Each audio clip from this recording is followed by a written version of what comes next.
Man, Darth Vader is so cool. Oh my goodness, I was just thinking the exact same thing. Have you seen his lightsaber? That lightsaber is so rad. You think he'd let me hold it? No way, dude. I heard one time he choked a guy through a TV. Oh yeah, I heard that too. Still so cool though. Yeah, so cool. What are you two chuckleheads talking about? Nothing. If you think this is not a great LEGO set, well, I'm sorry.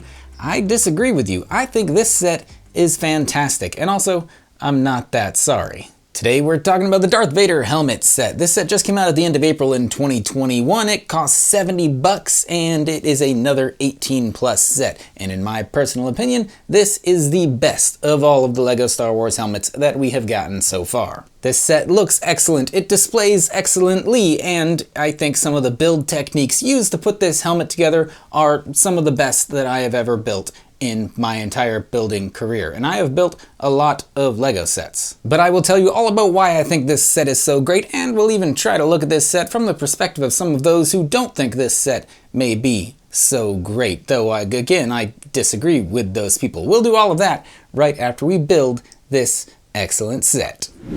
The build for this set, once again, nothing short of a masterpiece. I have built all of the LEGO helmets that have come out so far, and in a lot of ways this helmet is similar, but in so many other ways this helmet is entirely unique. Just the fact that Darth Vader's helmet is so oddly shaped, especially in the face, and LEGO has to make those incredibly complex shapes out of relatively small pieces at a relatively small scale, and they've taken on this immense responsibility of capturing what may be one of the most iconic characters ever to grace the silver screen. Well, put all that together and LEGO had a very big task on their hands. However, no one rises to the occasion quite like LEGO does, and in building the face of this thing, it is truly a wonder to behold, and honestly, it's a little hard to convey just how cool the build was unless you're building it yourself. So I would really encourage you to go out and get this set or put it on your backlog and plan to get it sometime in the future. The creative use of plates versus tiles, the use of sloped pieces here and there are random clips and pins that are going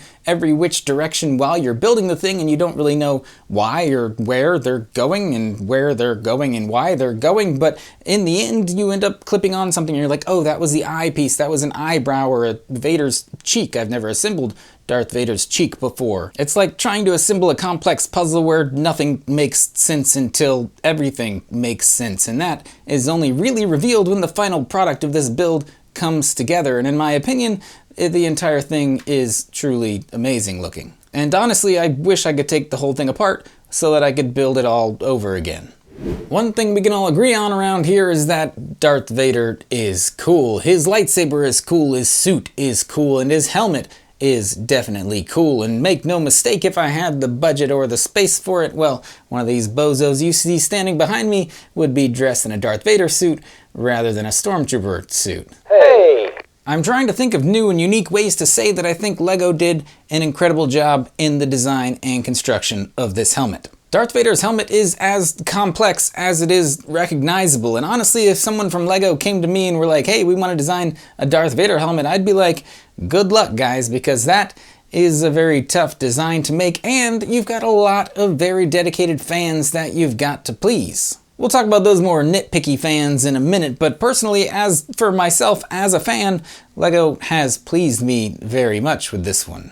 This helmet, as much as it is a LEGO set, is almost more of a sculpture, of an art piece in the way that it is put together, and almost more than even that, I would go a level further and say that this helmet is basically a math equation. And personally, I love math equations. Shout out to my boy Pythagoras. This helmet, the way that it comes together is honestly impossible for me to comprehend and understand, and almost feels like it was designed by computers more than human beings. I say this because there are areas of this face that look like they are connected to each other, and really they are just sitting snugly up against each other, and there's just the exact right amount of tolerance and tension in the way that they're connected, and they may be put on to the face at different times throughout the build, and yet they still come together and they all sit very seamlessly on top of each other, and yet there's the right smoothness and the right slopes and the right angles that all come together in some of these pieces that honestly it's very difficult to describe unless you happen to be able to build this set for yourself, which again, I would highly encourage. I love the way Vader's mouth is done here, if you can call it a mouth. The lower part of Vader's face with an inverted triangular piece. I like the way that those little mic tips are done with the little gray round study bits. I like that jousting poles were used to kind of draw the lines on Vader's cheeks. I like that there's a little bit of the collar of the neck part of Darth Vader's helmet, because I guess honestly that part is a part of Vader's helmet almost. I think the eyes of the helmet are incredibly well done, and even like the eyebrows and like kind of the double eyebrow that we've got going on here, if we could call those Vader's eyebrows, I think they're fantastic. And it's so subtle, but each of those eyebrows had to be sitting at an exact interesting angle so that they were somewhat flush with the dome of the helmet itself, but they also somehow also surrounded but just overlapped the curved pieces used for Vader's eyes in this case. There is so much going on this face that it's difficult to pick any one part of it that I like the most. And then on top of all that is the dome of the helmet. Literally, it's on top of Vader's face, and that entire dome almost is done with studs exposed, which I think is another great touch. I think it would have been a little too much smoothness if the entire dome of his helmet was also done smoothly, and yet there's still a stripe of smooth tile pieces used across the entire helmet. It gives the whole thing symmetry. It kind of, I don't know, divides the whole thing and makes us remember that the dome is usually shiny and nice, but in this case, I love the exposed studs because it makes this Lego set feel like a Lego set. And then there's the shape of the dome itself. In a lot of ways, a lot of the same techniques were used here to make it look somewhat spherical as were used in the other helmets, with just like very gradual plate levels on top of each other and going up and down. But then on top of just getting the dome put together, we had to get like the lower rim of the dome, which flares out slightly at the bottom, which seems to be a challenge in itself, and LEGO was able to do that with only 3 large connected plate pieces, just connected at slight angles with some clips. Being able to get the sides of that flared lower dome area, for lack of better description, to look like they're sticking out more at the front, and then they somehow slope around towards the back, when really it is just, again, like I said, gradual steps of plates. But each of these little 1x1, 1x2, 1x3, 1x4, and 2x4 pieces, and I'm sure a bunch of other pieces in there too, a bunch of those pieces happen to be stacked in just the perfect combination to make the slopes and angles just convincing enough to really, in my opinion, work for what they were trying to do. Now let's explore the other side of this issue. Some people might not think so highly of this set, and they may be able to come up with a long list of negative things to say about it. Maybe I'm projecting. Maybe nobody out there is saying anything negative about this new LEGO set. But I have been around the LEGO Star Wars community for, I don't know, all of a couple of weeks, and that's all the time you need to know that for any new LEGO Star Wars set that comes out, there will be people out there who are haters. In this case, Vader haters, and as much fun as that is to say, it's not fun to think about. But I will try to imagine why some people might not like some things about this set. But again, in my personal opinion, anyone who's saying anything negative about this set, well, at a certain point, they're just nitpicking, and I know a thing about nitpicking. I could nitpick until the cows come home, and I know a thing about cows because I'm in the middle of Texas. And fun fact, did you know that while you're in Texas, at any given time, you are never more than a mile away from a cow?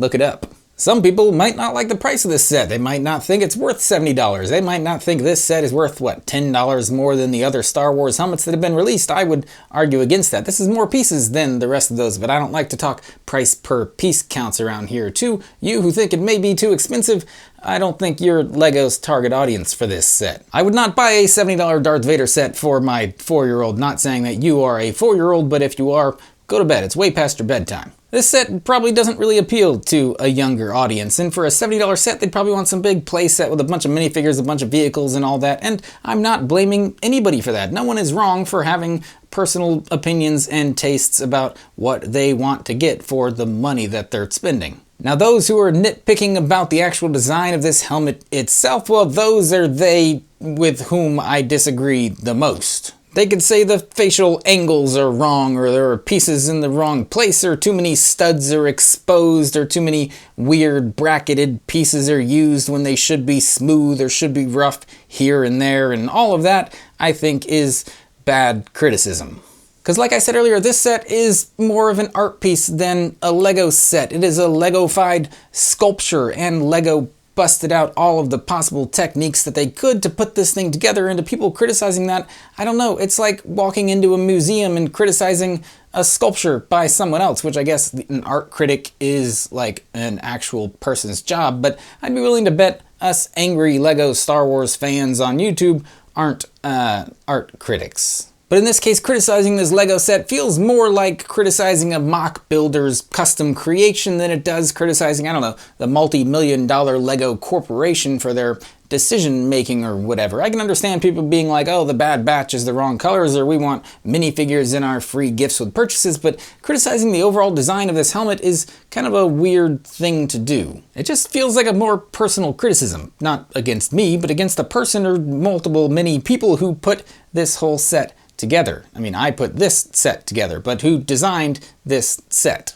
And of course, I'm sure there are people out there who would get nitpicky about the use of stickers on a set as well revered as our boy Darth Vader here, and yeah, I can agree with that nitpick. I don't want to have to put a tiny little sticker on less than a 1x1 curved piece right there on Vader's nose that if I screw up the placement of, it kind of destroys the entire look of Vader's face, even more than the look of Vader's face was destroyed when half of his helmet blew off on Dagobah when Luke was like hallucinating after he went into that dark side cave. That scene confused me as a child. So I've gushed enough, and I'm kind of running out of positive things to say, at least in terms of this set. I've still got plenty more positivity in me. You look excellent today. And speaking of you, I want to know what you think about this great looking Lego set. I might be trying to put some words into your mouth there, but in my opinion, this is the best of all of the Lego Star Wars helmets. I'm being objective, not subjective, as we learned in a previous video. This is my favorite of all the LEGO Star Wars helmets that have come out so far, and let me know what your favorite is, and let me know why it is Darth Vader. As always, thanks so much for watching. I hope you enjoyed the video. If you did, be sure to like, subscribe, and tell your friends. Again, thank you so much for watching. We'll see you next time. Say bye, boys. What did he say? I don't know, I wasn't listening. How do you stand being in so many of these things? I don't have a choice. I can't bend my knees. Oh, good one. Me neither. Anyway, like, subscribe, and all that. Leave a comment down below saying why the Stormtrooper should be the real host of this video. And with a face like that, Josh should be the one in a helmet. Ouch. Haven't seen a burn that bad since Vader got back from Mustafar. Nice.